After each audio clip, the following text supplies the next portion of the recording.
You guys, I am so excited because I just received the next step into getting my dual citizenship. I have been trying to do this for quite a while, so let me give y'all an update of what has happened. I still don't know how much longer it's gonna take, but this is the next step. So I shared a little bit about it with y'all a while back. I first started doing this, it's been over a year, you guys, so it's been quite a while, but it doesn't necessarily take that long to get your dual citizenship. I have just been having a bunch of hiccups along the way. First of all of the correspondence is through email, and anytime that I send them an email, it takes them at least a week for me to get a reply. The longest it did take was a whole month. So that process alone is a little bit slow, and that's not my fault. That's not their fault. They just have so many cases, and I guess they don't have that many people just dedicated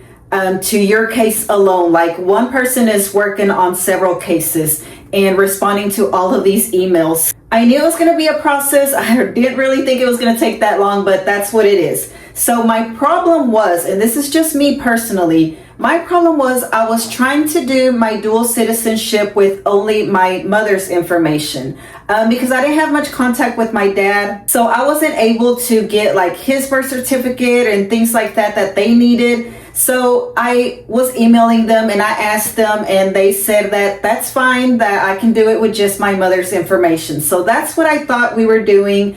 And then just in like emailing back and forth, it would get lost, and she would be like, okay, now I need your dad's information. And I'd be like, but you told me that I could only use my mother's information. And I went through the whole, my whole situation again. And she was like, okay, yes, sorry, whatever. So you guys, I sent in everything that they asked for. I even got an appointment. I got an appointment at the Consulado de Mexico, and I was ready to go. I went to my appointment. I was so excited because this was the appointment for me to get my dual citizenship. And that was back in May, last May of 2025. So I went to my appointment. And first of all, they don't give you an appointment until they have all of the documents that they need, all the paperwork that they're asking for. They will not give you an appointment until they have that. So I thought I was set. I thought I was ready to go. I get to my appointment. I'm there like half of the day because I didn't actually have an appointment. They squeezed me in, kind of like get there and then we'll just see wherever we can squeeze you in. If somebody doesn't show up, we'll put you in right there. So I waited for a few hours. Finally, she gets me in. I'm so excited. I'm ready to get my dual citizenship taken care of. I thought I was going to walk out of there with my Mexican passport and everything, but no, that was not the case. The lady I was talking to started asking me for my dad's information. So again, I explained the whole situation. I told her who I'd been talking to and what she had told me. And she said, no, that is not how they do things. That is not how it works, that I do need my dad's information as well. So that was a big setback. I didn't know what I was going to do because like I said, I didn't have much contact with my dad. I got as much information as I could from my aunt, but they still needed a few things from my dad. So I left pretty discouraged, but I did try to get my dad's birth certificate. I sent in the whole application. I sent in the money for it. And basically like a month later, it took a long time. I don't even remember how long, but it was at least a month. And that was just for them to tell me that they could not find my dad's birth certificate. So I got really discouraged. I was very disappointed. And I was just like, you know what, like whatever, I'm done. This maybe just was not meant to be for me. Like whatever, I'm just going to let it go. And that's what I did until I started having some communication with my dad. We got in contact again. I asked him if he could send me his birth certificate and a couple of other things, I think.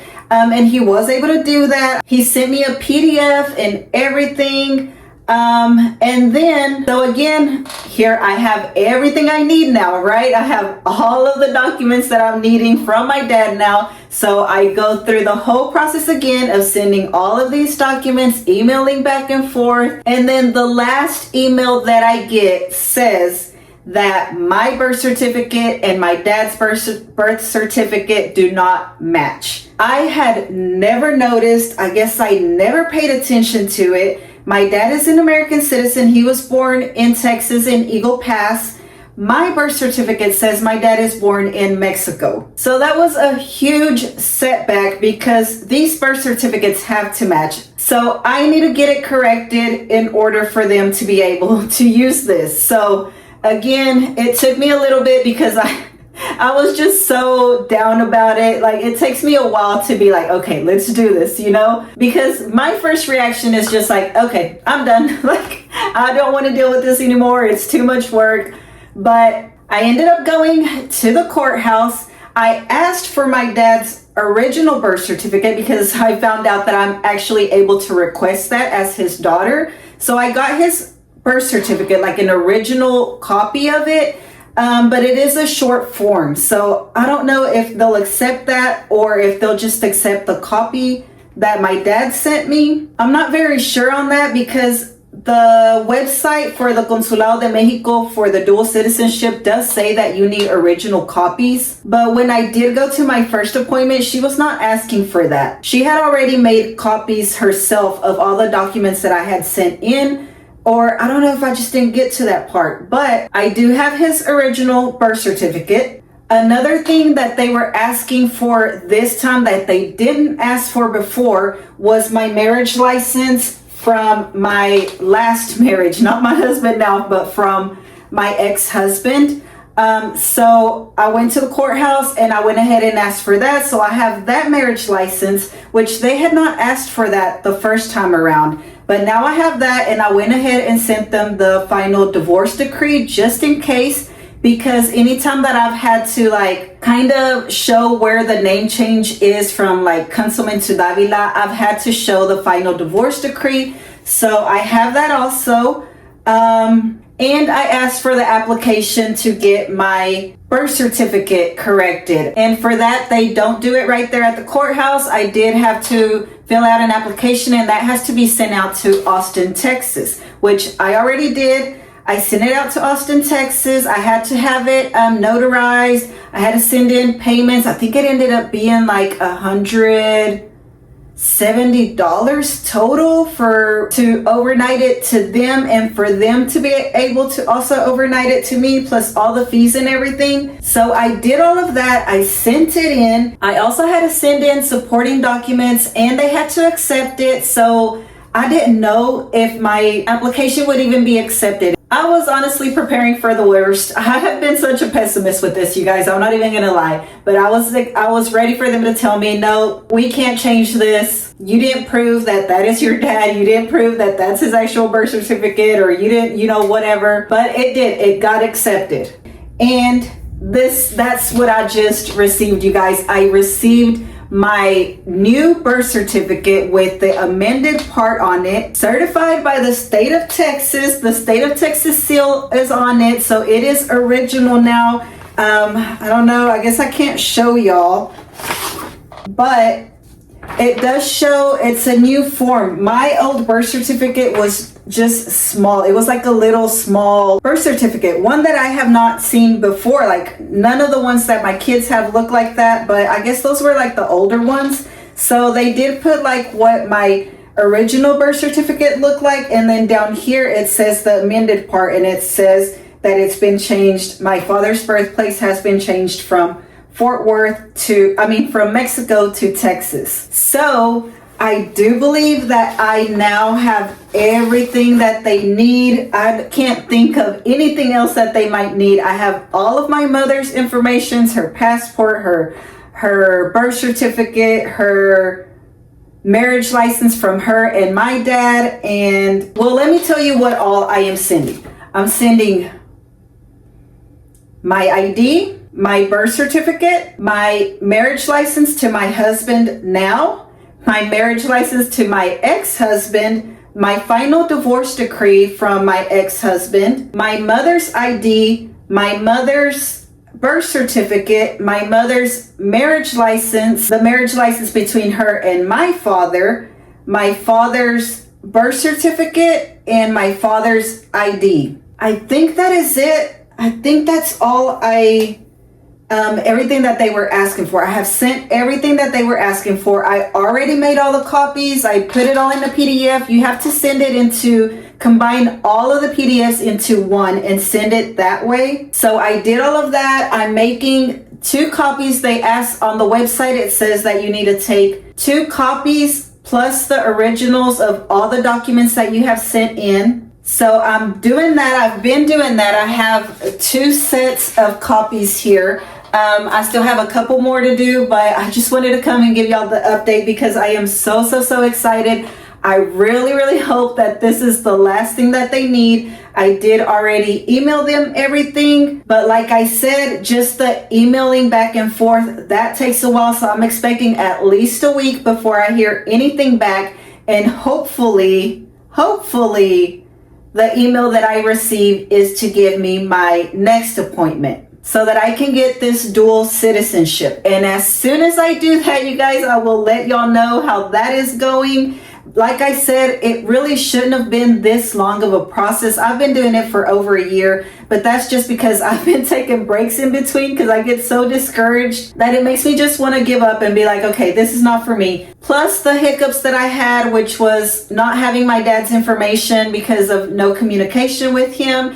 And then also, the birth certificate's not matching. That was another thing I had to get corrected. And also the time that it took for me to wait the first time around when I did request his birth certificate and they told me that they couldn't find it, which I don't know how that happened, but I did lose money there and time there, but it is what it is. I'm excited at the point that we're at right now, which like I said, I think I have everything that they have asked for in the past, and now I sent in everything. I'm just waiting for them to email me back, hopefully with an appointment, you guys. Now, if you're wondering why I'm trying to get my dual citizenship, one, I just want it out of pride, you guys. I want to have my Mexican citizenship. I want to be able to travel back and forth freely from the US to Mexico without any issues, without any worries, just show them my Mexican passport and that's it. And another final big reason is we do want to eventually